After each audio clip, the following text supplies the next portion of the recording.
Throne and Liberty or Tarisland? You guys have been asking me everywhere in the comments, in the DM. Spid, which game should we check out? Which game should we play? As you guys know, I have 100+ hours in both of these MMORPGs, and both of the games are releasing very soon. So let's jump into the video where I will be comparing both of these games. By the end of the video, you guys will know for sure which game you guys should check out. Now let's get the minor stuff out first. When are the games releasing? Now Tarisland is speculated to release in Q1 to Q2 of 2024, while Throne and Liberty is also speculated to release in Q1, Q2 of 2024. So the games are going to most likely be releasing in a very short period from each other.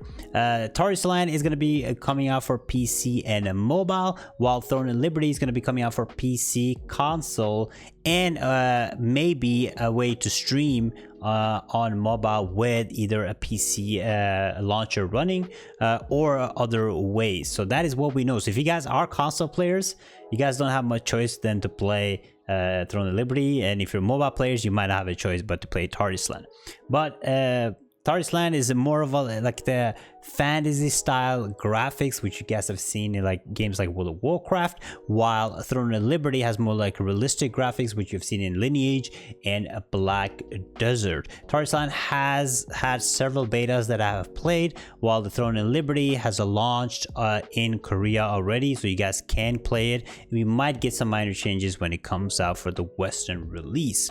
Now the big major topic I want to start with is the combat of each game. So let's start with Tarisland. So in Tarisland, you will be able to choose a class. So it's a traditional style classic MMORPG where you choose and select a class, and you're kind of stuck with that class or the 2 talent trees that the class has for the rest of the game, unless you decide to make a new character. But each class will have different roles. Some classes have 2 DPS roles, some classes have a tank DPS role, and some classes have a heal DPS role. So you can swap between these 2 talent trees whenever you guys want to. It does have the Holy Trinity, like I talked about: tank, healer, DPS. And most of the skills, there's like around 7-8 skills. There's total of like 6 normal skills, I think, and then 2 extra skills, and might get more because it's still just been in beta.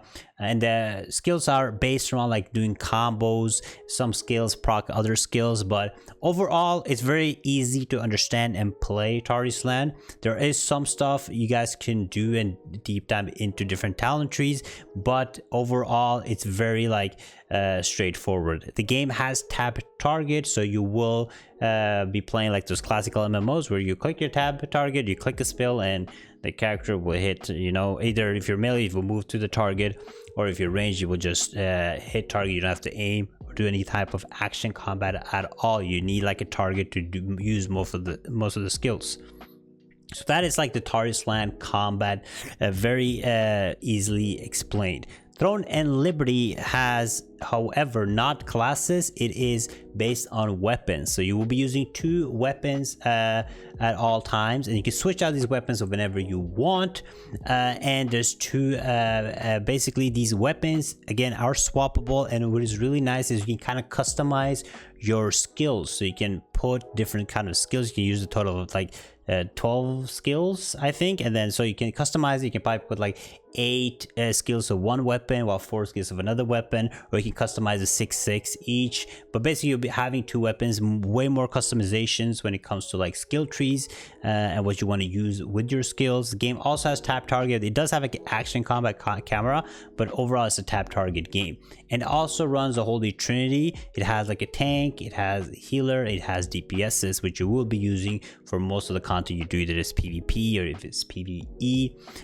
But that is basically the big things. Overall, I do prefer the combat in Throne and Liberty. I like being able to change my weapons whenever and be able to customize my skills. However, the Tarisland does have like the classical, nice traditional MMO feel to it, where you choose a class and you stick with it. But I like to be able to play whatever I want to whenever I want to.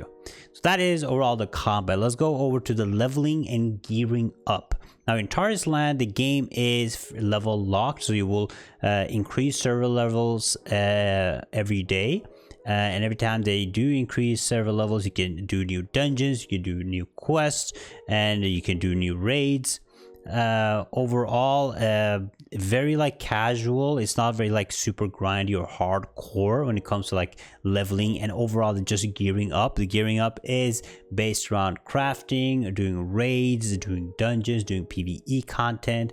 And overall not super like hardcore nor grind. There are limitations to how many rewards you can get from raids, how many rewards you can get from dungeons, while in Throne and Liberty there is no like level lock. So leveling is you can level as much as you can within a short time if you want to. It's a very hardcore classic grindy game where you grind mobs for hours. There is however limitations to dungeons and the rewards you can get from dungeons, but it's more of like a very old school classical grindy game. So if you're used to playing MMOs where you grind a lot of mobs for epic gear or epic recipes, and grind through with no level lock, Throne of Liberty is probably the game for you. Overall, I do prefer the leveling and gearing up in Throne of Liberty. I'm a very like old school player where I like grind a lot of hours to get that epic, and that way like Throne of Liberty will probably fit me better. Now, going into, since we're talking about gearing and stuff, let's go into the PvE. Now in Tarisland you have it's a very PvE focused game. There's difficult challenging raids where you can race for like world's first kills. It has dungeons, it has mythic dungeons with like affixes, which gives you better and harder rewards. They have like a whole leaderboards. They have a DPS meter, which is very nice. There's world bosses, not very like difficult world bosses, but hopefully they change it. But it's very like PvE focused, difficult challenging content. I do enjoy a good difficult challenging PvE raid content, so that is really nice. Well, in Throne and Liberty you have something called guild raids, which isn't like a proper raid, it's more like a world boss, but it does have difficult dungeons, hardcore dungeons, which I really enjoyed and had fun with, but overall it gets like very repetitive when it comes to dungeons. Like the dungeons in Throne and Liberty are very long, like the mobs take a very long time to kill, while the bosses are fun, so they definitely need to make some adjustments there. But overall Throne and Liberty is more focused on like difficult dungeons, 6-man dungeons, some mob farming, and just grinding overall. So overall I do prefer the PvE in Tarisland more, while I do enjoy like the option to be able to grind mobs endlessly for epics in Throne and Liberty. The PvP of these games, because you know PvP and PvE, those like the two big things. PvP in Tarisland are based around arenas and battlegrounds for now.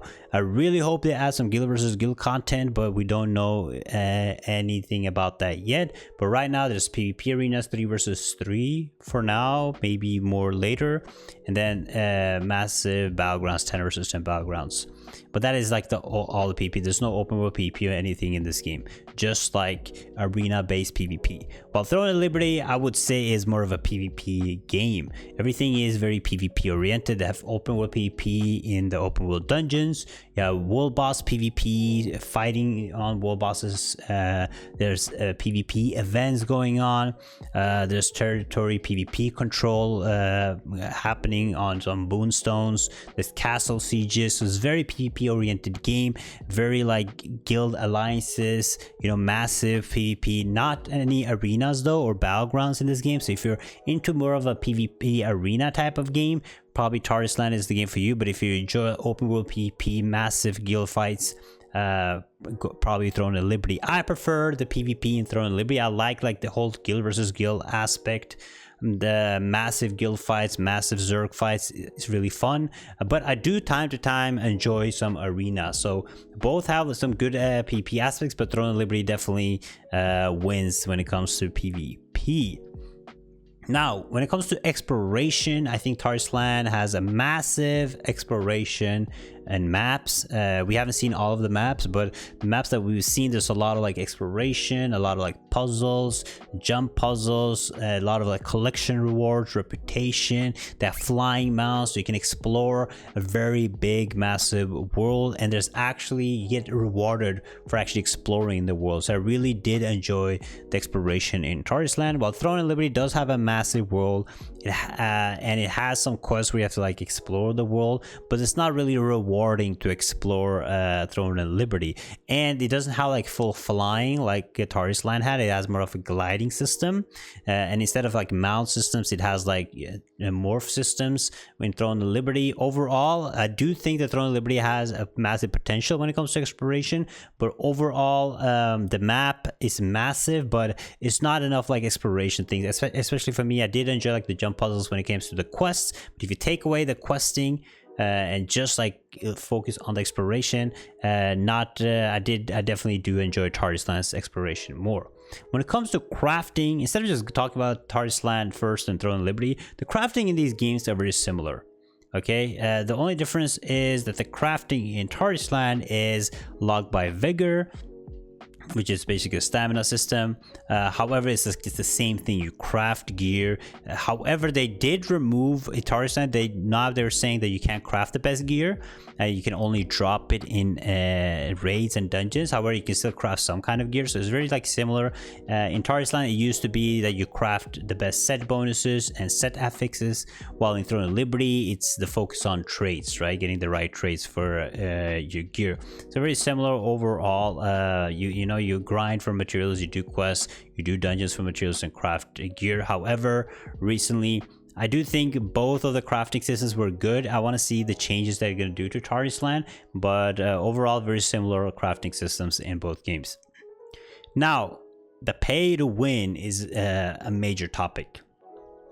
And I'm gonna make like a pay to win video just talking about pay to win in general, but I want to talk about pay to win when it comes to these two games. Now in Tarisland, like I said in my last videos, is that they've made some changes to the pay to win, like the whole being able to purchase the best gold, being able to craft the best gear, sorry, not gold, being able to purchase the best gear from the trading house, purchase scrap stones to give you damage boosts, all this stuff that you could basically just pay to win before. They have removed it. The only best gear you can get now is by dropping in raids, dropping in dungeons, and they've removed the ability to basically just buy stats, the inscription stones. So the reduction in pay to win in Tarisland has decreased tremendously, while in Throne of Liberty it has I would say Throne of Liberty is very pay to win, because you can buy everything in Throne of Liberty. You can buy your traits in Throne of Liberty, have more chances to get better traits in Throne of Liberty by just spending money. It kind of makes the whole, like what I was talking about, I love like the grinding aspect of the game. It kind of takes away from the grinding aspect of the game, because you don't need to grind anymore in Throne of Liberty if you can just buy everything, right? So I don't like that. I don't like playing a game where I put in several hours of grinding. You know, like the whole point of playing a game is putting hours into a game, grinding, especially MMORPGs, getting the best gear, and then somebody else, a whale, can just buy everything, right? So I do not like that at all. And with the new changes with Tarisland definitely is looking better when it comes to the pay to win. However, them like lying about like the not being paid to win and being paid to win is kind of weird. But if you take a look away from that, Throne and Liberty is definitely by far way more pay to win than Tarisland. So Tarisland definitely wins in this aspect. Now, overall opinion, which game would I play? Would I play Tarisland or will I play Throne and Liberty? I'm definitely gonna be checking out both games, but to give you guys a short answer, Tarisland is more for a more PvE focus. If you like hardcore raids and that's what you play MMOs for, Tarisland is good for you. It also is like very casual friendly. It's gonna be like seasons where it's gonna be easy to catch up and participate. So it's more like casual while being like very difficult when it comes to PvE, and it is way less pay to win. So if you enjoy raiding, hardcore like difficult PvE content, you can't put in like hours and hours and hours and hours into a game grinding, Tarisland is very good for you. and it is less pay to win. And pay to win these days is very important to me, especially because I want to be able to enjoy a game and put hours into it and not get beat by a credit card, right? While Throne of Liberty is more PvP focused, it does have a lot of like fun PvE content, which is challenging, becomes repetitive overall. However, it does have hardcore grinding. If you're looking for a hardcore MMO, you can put hours and hours and hours into a game and get good rewards and grind your way to epics. Definitely do that. However, this game will be more pay to win. So that is my Tarisland versus Throne of Liberty comparison. Overall, I had a blast playing both games. They both excel in their own ways, but these days I'm gonna say like I played a lot of MMOs, like new gen MMOs, and I'm just starting to appreciate more and more games that are less pay to win, because like I love like the aspect of like hardcore grinding in Throne of Liberty, because I used to like play old school games like RuneScape and stuff where I used to grind and grind for hours. And now a guy with a credit card can just basically, while I spend 100 I spent 50 hours trying to grind a couple epics, a guy with a credit card can just buy it, right? By just playing 1 hour. So I don't like that at all. But that is my overall opinion. And let me know what you guys will be playing. Will you guys be checking out Throne of Liberty or Tarisland? Let me know in the comments below. If there's any other MMOs you guys will be checking out, I would love to know also. Thank you guys so much for watching. Take it easy. Check out this video right here, and I'll see you guys next time. Bye bye.